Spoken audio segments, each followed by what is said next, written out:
शान्ताकारं भुजगशयनं पद्मनाभं सुरेशं विश्वाधारं गगनसदृशं मेघवर्णं शुभांगं लक्ष्मीकान्तकं कमलनयनं योगविरदानगम्यं वन्दे विष्णु भवभयहरणं सर्वलोक एकनाथम।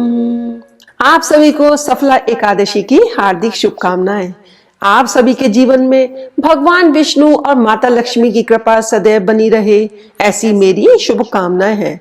मैं डॉक्टर मनीषा शर्मा आप सबका हृदय से स्वागत करती हूँ। आज के इस वीडियो में मैं आपको सफला एकादशी की कथा सुनाऊंगी।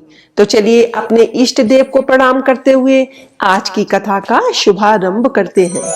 महाराज युधिष्ठिर ने पूछा, हे जनार्दन, पौष कृष्ण एकादशी का क्या नाम है? उस दिन कौन से देवता का पूजन किया जाता है और उसकी क्या विधि है? कृपया मुझे बताएं। भक्त वत्सल भगवान श्री कृष्ण कहने लगे, हे धर्मराज, मैं तुम्हारे स्नेह के कारण तुमसे कहता हूँ कि एकादशी व्रत के अतिरिक्त मैं अधिक से अधिक दक्षिणा पाने वाले यज्ञ से भी प्रसन्न नहीं होता हूँ। अतः इसे अत्यंत भक्ति और श्रद्धा से युक्त होकर सुने। हे राजन, द्वादशी युक्त पौष कृष्ण एकादशी का महात्म्य तुम एकाग्रचित होकर सुनो। इस एकादशी का नाम सफला एकादशी है। इस एकादशी के देवता श्री नारायण हैं। विधि पूर्वक इस व्रत को करना चाहिए। जिस प्रकार नागों में शेषनाग, पक्षियों में गरुड़, सब ग्रहों में चंद्रमा, यज्ञों में अश्वमेघ और देवताओं में भगवान विष्णु श्रेष्ठ हैं, उसी तरह सब व्रतों में एकादशी का व्रत श्रेष्ठ है। जो मनुष्य सदैव एकादशी का व्रत करते हैं वे मुझे परम प्रिय हैं। अब इस व्रत की विधि मैं कहता हूँ। मेरी पूजा के लिए ऋतु के अनुकूल फल, नारियल, नींबू, नैवेद्य आदि 16 वस्तुओं का संग्रह करें। इस सामग्री से मेरी पूजा करने के बाद रात्रि जागरण करें। इस एकादशी के व्रत के समान यज्ञ, तीर्थ, दान, तप तथा और कोई दूसरा व्रत नहीं है। 5000 वर्ष तप करने से जो फल मिलता है उससे भी अधिक सफला एकादशी का व्रत करने से मिलता है। हे राजन, अब आप इस एकादशी की कथा सुनिए। चंपावती नगरी में एक महिष्मान नाम का राजा राज्य करता था। उसके 4 पुत्र थे। उन सब में लुम्पक नाम वाला बड़ा राजपुत्र महापापी था। वह पापी सदा पर स्त्री और वैश्यागमन तथा दूसरे बुरे कर्मों में अपने पिता का धन नष्ट किया करता था। सदैव ही देवता, ब्राह्मण, वैष्णवों की निंदा किया करता था। जब राजा को अपने बड़े पुत्र के ऐसे कुकर्मों का पता चला तो उन्होंने उसे अपने राज्य से निकाल दिया।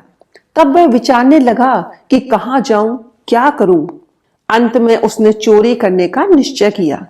दिन में वह वन में रहता और रात्रि को अपने पिता की नगरी में चोरी करता तथा प्रजा को तंग करने और उन्हें मारने का कुकर्म करता। कुछ समय पश्चात सारी नगरी भयभीत हो गई। वह वन में रहकर पशु आदि को मारकर खाने लगा। नागरिक और राज्य के कर्मचारी उसे पकड़ लेते, किंतु राजा के भय से छोड़ देते। वन के एक अति प्राचीन विशाल पीपल का वृक्ष था। लोग उसकी भगवान के समान पूजा करते थे। उसी वृक्ष के नीचे वह महापापी लुम्पक रहा करता था। इस वन को लोग देवताओं की क्रीड़ा स्थली मानते थे। कुछ समय पश्चात पौष कृष्ण पक्ष की दशमी के दिन वह वस्त्रहीन होने के कारण शीत के चलते सारी रात्रि सो नहीं सका। उसके हाथ पैर अकड़ गए। सूर्योदय होते होते वह मूर्छित हो गया। दूसरे दिन एकादशी को मध्याह्न के समय सूर्य की गर्मी पाकर उसकी मूर्छा दूर हुई। गिरता पड़ता वह भोजन की तलाश में निकला। पशुओं को मारने में वह समर्थ नहीं था, अतः पेड़ों के नीचे गिरे हुए फल उठाकर वापस उसी पीपल वृक्ष के नीचे आ गया। उस समय तक भगवान सूर्य अस्त हो चुके थे। वृक्ष के नीचे फल रखकर कहने लगा, हे भगवान, अब आपके ही अर्पण हैं ये फल, आप ही तृप्त हो जाइए। उस रात्रि को दुख के कारण रात्रि को भी उसको नींद नहीं आई। उसके इस उपवास और जागरण से भगवान अत्यंत प्रसन्न हो गए और उसके सारे पाप नष्ट हो गए। दूसरे दिन प्रातः एक अति सुंदर घोड़ा अनेक सुंदर वस्तुओं से सजा हुआ उसके सामने आकर खड़ा हो गया। उसी समय आकाशवाणी हुई कि हे राजपुत्र, श्री नारायण की कृपा से तेरे सारे पाप नष्ट हो गए हैं। अब तू अपने पिता के पास जाकर राज्य प्राप्त कर। ऐसी वाणी सुनकर वह अत्यंत प्रसन्न हुआ और दिव्य वस्त्र धारण करके भगवान आपकी जय हो कहकर अपने पिता के पास गया। उसके पिता ने प्रसन्न होकर उसे समस्त राज्य का भार सौंप दिया और वन का रास्ता लिया। अब लुम्पक शास्त्र अनुसार राज्य करने लगा।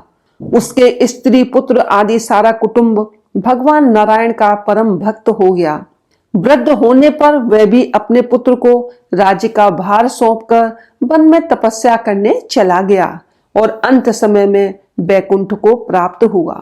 अतः जो मनुष्य इस परम पवित्र सफला एकादशी का व्रत करते हैं उसे अंत में मुक्ति प्राप्त होती है।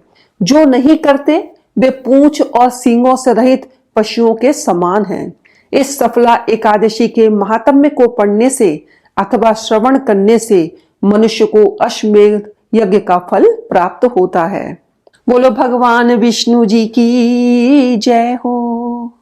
इस कथा को सुनने के लिए धन्यवाद। यदि आपको ये वीडियो पसंद आई हो तो इसे लाइक करें, शेयर करें, हमारे चैनल को सब्सक्राइब करें तथा बेल आइकन को प्रेस करें ताकि आप हमारे आने वाले वीडियोस को भी देख सकें। हर हर महादेव, जय भोलेनाथ।